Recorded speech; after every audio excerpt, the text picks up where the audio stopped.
Hello everyone, my name is Adil Wally. I'm the CEO of Crowd Interactive, and today I'm going to be doing an introduction to Agile software development.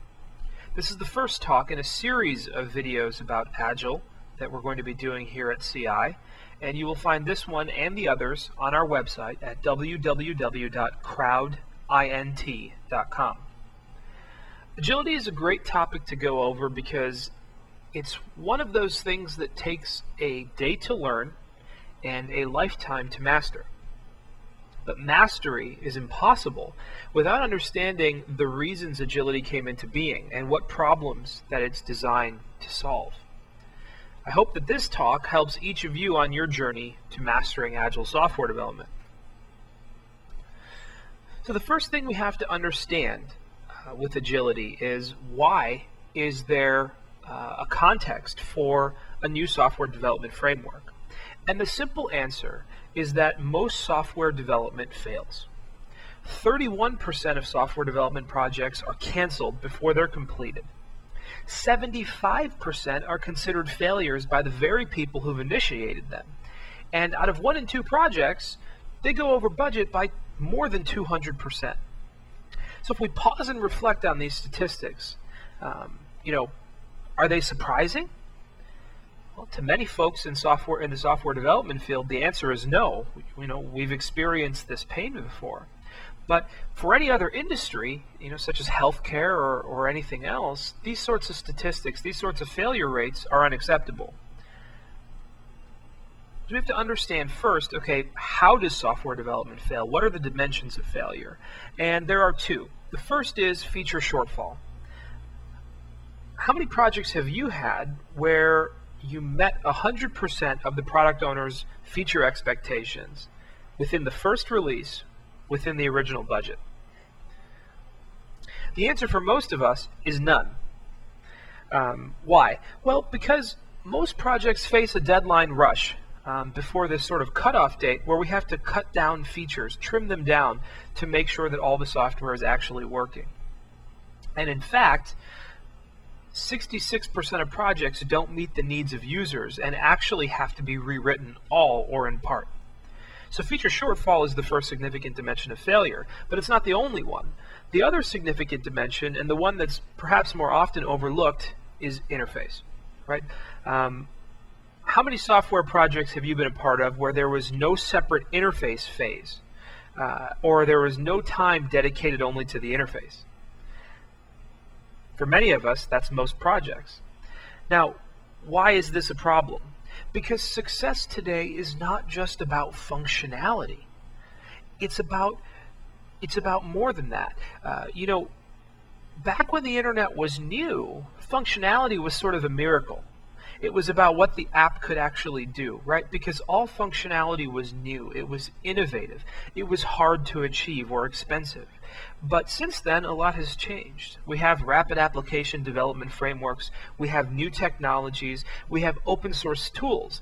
There are a lot of people out there thinking about the software development problem today. So there's this evolution of practice. And users, as a result, are expecting more. They want more in less time. Why is that? Well, it's because of competition. There are more people creating web applications today than ever before. So the bar is set higher. So when you think about features versus usability, this concept is so important that it's worth illustrating with some more examples, because it really isn't just about features anymore. It's more about usability. So let's look at some of the most successful sites on the internet: Google, YouTube, MySpace, or Facebook. If we use Facebook as a particular example, because it's one of the most successful sites on the internet today by many measures, worth more than $15 billion at the time of this talk.